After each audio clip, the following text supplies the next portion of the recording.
He didn't notice her at first, just another stranger in the dimly lit bar, but when their eyes met, something unspoken passed between them. He had that quiet, weary presence of a man who had seen life's struggles firsthand but refused to let them define him. She, on the other hand, carried herself like the weight of the world rested on her shoulders, poised yet exhausted, radiating the loneliness of someone who had it all yet felt utterly invisible. When she sat down beside him, their worlds collided, not in fireworks, but in a subtle, undeniable pull that made them both pause. The bartender could have been telling them the menu, but in that instant, the universe whispered something far more powerful. Sometimes, you meet the right person in the wrong place, and sometimes, that's exactly where you're supposed to meet them.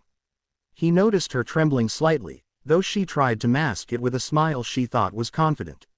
He simply nodded, offering a quiet presence instead of words, and the silence between them began to feel less like emptiness and more like a lifeline. "Rough day?" he asked finally, his voice calm but gentle.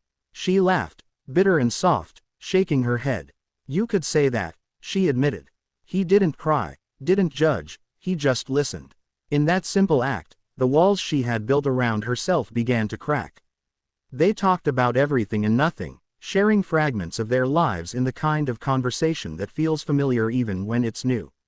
By the time the bar dimmed its lights and the night crept forward, neither wanted to leave. But the moment passed, as moments always do. She left with a polite smile, a fleeting glance back, and he returned to the quiet that had been his constant companion. The next night, she returned. He hadn't expected it.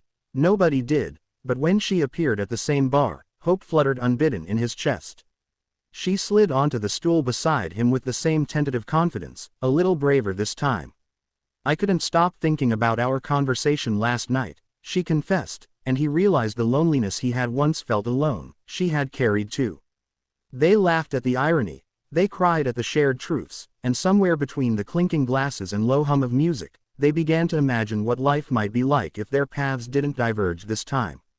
Her life as a CEO was relentless, the demands suffocating, leaving little room for personal connections that didn't revolve around profit margins and boardroom strategies.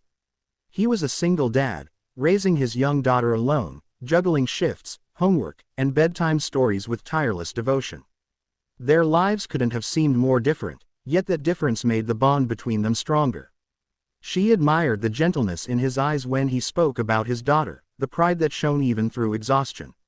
He admired the vulnerability she let slip when she spoke about the pressures she carried alone, the moments she longed for simplicity over success. They began meeting at the bar regularly, though it was never just about the bar, it was about the sanctuary it provided. A place where they could be human, stripped of titles, expectations, and judgments. The first real challenge came when her work demanded a trip overseas. For days, he worried, imagining her life continuing without him, the possibility that the fragile connection they were building might shatter. She, in turn, wrestled with the guilt of leaving responsibilities behind while longing to hold on to something real. When they finally reunited, the embrace was wordless but full of every unsaid fear and hope, and in that moment, they understood, what they had was worth fighting for. The second challenge came more quietly, in the form of self-doubt. He wondered if a single father had any place in the world of a powerful CEO, while she questioned if she could ever have a life that balanced love and ambition.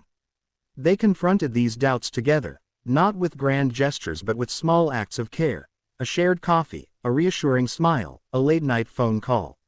Slowly, trust and courage replaced fear, and the barriers between them dissolved into understanding.